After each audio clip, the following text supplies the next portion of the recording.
G'day, F1 testing for 2023 has finished, and some great stories from it, including which driver has the best hair.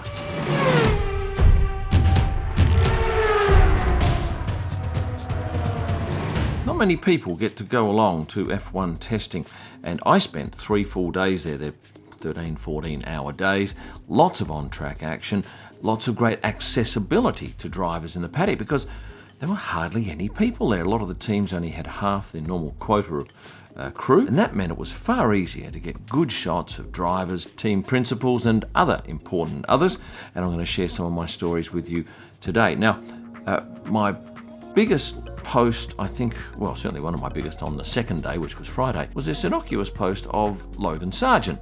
Of course, one of the rookie drivers, comes from Florida, a fine young man, enjoyable to talk with. And I just made comment about the fact that his hair was very high, voluminous. And I'm guessing it probably added another 2 inches to his height. Well, that created quite a stir on Instagram because I said it was probably the new #1 hair in the paddock. But no, a lot of you said, no, Carlos. Carlos is the reigning hair champion. And look, you can certainly see here Carlos has a magnificent head of hair. I don't think he's got quite the coif that Logan does. And some of the other drivers to vie for that title of hair champion would be Kevin Magnussen, Nico Hülkenberg, certainly great heads of hair. And then you might even get down to, say, Nick de Vries, but his is a little bit of a wave. And then even Alex Albon. But Alex, I think, more known for his different colours, with the blonde hair and also the red from last year, than perhaps the style. Now, a lot of you said of Logan, Johnny Bravo. I'll be honest, I had to look that up. He is a cartoon character, as you can see. I spoke to Logan on the final day of testing, and I just mentioned the fact that I put a post up, and he said he'd seen it, and he was quite amused by the comments. And he did admit that his hair was long, longer than normal. And of course, after the day's events, when he gets helmet hair, it's nothing like what it is at the start of the day. So I think I'm still going to give my vote to Logan Sargent for the best hair, and I'm just going to have to aware that a lot of you Carlos supporters are going to be in disagreement with that. Of course, the season gets underway this weekend, and on the subject of a season start, I want to remind you that Race Weekend is a rather magnificent large format magazine that allows you to get a better understanding of Formula One. This is a magazine that's designed to be on your coffee table and shown to your friends. And importantly, it has no advertising, which means you can take in all of the information and the glorious images without having to sift through a conglomeration of ads. The latest issue is all about F1 World Champions. It breaks down every dominant driver and team for every engine regulation era. And get this, you can get 4 issues for just $100 US, and each issue deals with a separate theme. I imagine many of you will want to order straight away, so go to the link in the description below and make sure you use the promo code Kim with a Y, and you'll save 10%. Other things that came to light for me over the weekend, well, straight up, the amazing similarities between both the AlphaTauri and the Haas cars. Now, I was taking pictures out on track and I struggled to work out which was which, although I do like the fact that both of them have white noses on their cars. But have a look at this, stacked up side by side. At a quick glance, you're struggling to tell them apart. I spoke to a couple of people at Haas and they said, well, technically they have the rights to that livery because they launched first. Now, I'm not sure whether there is any formal procedure for that or whether it's perhaps just etiquette, but certainly there's going to be mass confusion by punters, by commentators, even by team people as to which car is which when you look at them side by side. And another thing on the car liveries is the Mercedes and the Aston Martin are also very hard to pick apart in bad light. That was the case last year, and I think we've got it again for the full season. Pit boards. What are they? Well, they're the boards that they hang over the track for the drivers to have a look at as they go down past the pit lane when they're doing full speed. Now, I did take some pictures of some of the designs for this year. Not all of them were out when I went down into the pit lane, but here's a couple for you to have a look at. I quite like the AlphaTauris. On the subject of performance, it appears that Red Bull's probably got it over everyone again, but there was great chatter in the paddock about the Aston Martin revival and the fact that their car is looking very strong, and maybe Fernando Alonso has made an astute move by moving to Aston Martin this year. And as you know, Lance Stroll had that cycling incident, and if you're watching this after you know the result, you know more than me, but I think you'll find that Felipe Drugovich will get the nod for that seat come the first race weekend, and maybe he will end up driving his first rookie race with an F1 team and getting points. On the subject of Aston Martin, his teammate Fernando Alonso was popular in the paddock and was in great spirits too, very popular with the media. They all wanted to hear what he had to say about the car, but I did catch him walking the paddock, and at one stage Lando and Carlos Sainz Sr. were having a chat, and up behind Lando came Fernando. When he saw Carlos Sainz Sr., there was great joy.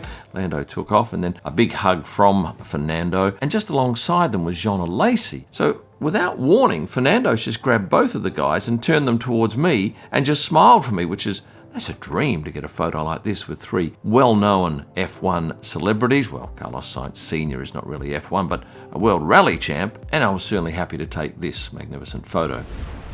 Jumping around here, Pierre Gasly, I thought he looked great in the dark suit with the pink from BWT. And remember that this weekend, the first three races, we're going to see Pierre in an all-pink car. Now, I'm not sure whether their race suits will be all pink, but I'm going to turn my phone off. But certainly come race weekend, I'll be keen to see what race suit they are wearing. I mentioned earlier, the Red Bull boys are looking very powerful. Max Verstappen, didn't see too much of him in the paddock, but I did notice that he had a new piece of jewellery. This is what he was wearing last year, and this year you can see there's an addition in between those two outer bracelets. Important information for all of us. And on the subject of fashion, Lewis Hamilton was once again presenting marvellously in the paddock and had a longer walk than normal. See, in the past, I've only ever seen Lewis walk in the gate and go to the first series of hospitality suites, so we get very little time to photograph him. However, given the team finished third last year, their hospitality suite is 3 down, and in Bahrain, where there's a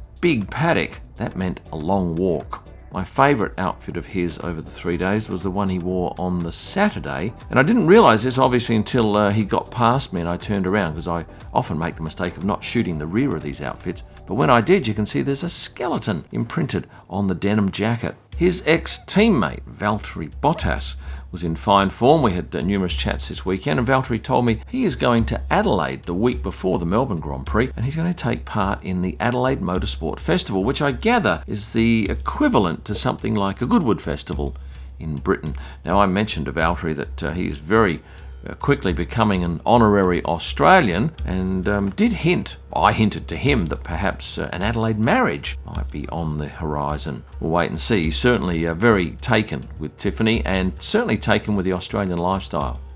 And what's not to like about that?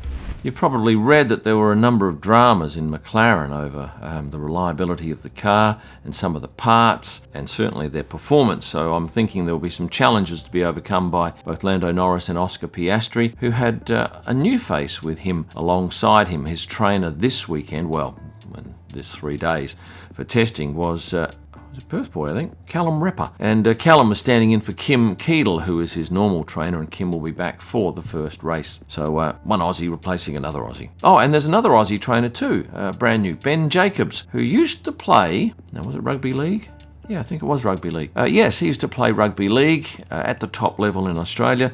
He's now working alongside Logan Sargent. Well, he has been working for a while with Logan, but now he's in the big game in the F1 paddock. And still on the subject of Logan Sargent, I caught him going out onto the track for a look at track action on the final night. And it's not something they'd ever do, well, I don't think I've ever seen it happen, during races, because they're normally on track. But when they've got time, they can go out during testing and see what the cars are doing. And that's what he did. But as he walked back, have a look at this box behind them. That is actually an air-conditioned box. And what's its function? Its function is to allow you to go in there and cool down. This place can get unbearably hot, as you probably know, and having those little air-conditioned boxes allows some respite from the crazy heat. Although that said, we've enjoyed some very mild weather for this part of the world. Certainly Kevin Hart appreciated the weather. Here's Kevin. He came to have a look at the paddock on day 2. He was actually performing on the 24th, just next to the track. And wait till you see the watch he was wearing. I'll feature that in Watches of the Paddock, which will come up next Tuesday after the race. Do you know which driver was wearing these shorts? This was Friday morning, day 2. It was actually Yuki Tsunoda, and these were certainly, standout, the most colourful shorts that we saw. Now, I need to thank those people who sent me pictures or screen grabs of sightings of me in Drive to Survive. Thank you for that. Lots of them popping up. I spoke to Gunter on Friday and mentioned the fact that I'd watched the first episode, and he was very prominent in that first episode, which he was happy about. I tell you, he is the real star of that show. Yes, he's got some colourful language, and yes, he wears his heart on his sleeve, but I think that's what people like. And that's why I decided to do a signed print collaboration with the man, because he's just so popular. There are still some signed Gunter prints left at kimillman.com, hand signed and numbered, and you get a picture of him signing your actual print for irrefutable proof of authenticity. If you're coming to a race this season, I think you'll be impressed with the new gantries above the swipe gates. Not only are they spectacular and grandiose, they have thumping music playing, so when you come in, it's like you're coming into a nightclub. I like the feel of them, and beautifully lit if you happen to be there at night. Who haven't I talked about? Oh, Nick de Vries? I didn't see him much at all. In fact, I think I only had one sighting of Nick, and that was as he'd finished one of his sessions walking past the signage for Alpha Tauri. And I think all of the drivers, and certainly a good number of other influential people, were given these Las Vegas sequin jackets. I think it was Stefano Domenicali and the Las Vegas organisers that were handing them out. The local prince here, Sheikh Salman bin Hamad, David Croft had one, along with a whole host of others. I did not get one, and I don't think I'd ever wear it, but as a statement, it certainly stood out. And two final things before I let you get back to what you were doing prior to starting this video. One, I love the golf sponsorship with Williams. I think that light coloured blue and the orange are just perfect complementary colours. And I think you'll find, I'm pretty sure that this is going to happen. Miami will see a Gulf livery Williams on track. If it's anything as impressive as the Gulf livery McLaren back in 2021, I'll be well happy. And on the subject of McLaren, one particular driver, I can tell you that I have just measured Lando Norris. Yes, Lando was kind enough to allow me a few minutes with him so we can put to rest once and for all what his height is. No, I'll wait for the video. I'm tempted to tell you, and I do know, but I think you will want to watch the video. Might make you laugh. That brings us to the end, so please, if you've liked the video, all you have to do is press the like button. Some of you have not subscribed, go figure. And for members, I have a whole host of extras for you, including a great giveaway coming up. You'll find all of my images at prostarpics.com for F1 signed prints, photo books, wall art, and a range of my merchandise. Go to kimillman.com. And for my best images live from the track and all during the week, go to Instagram and search at Kim Illman. Thanks for watching, and stay passionate.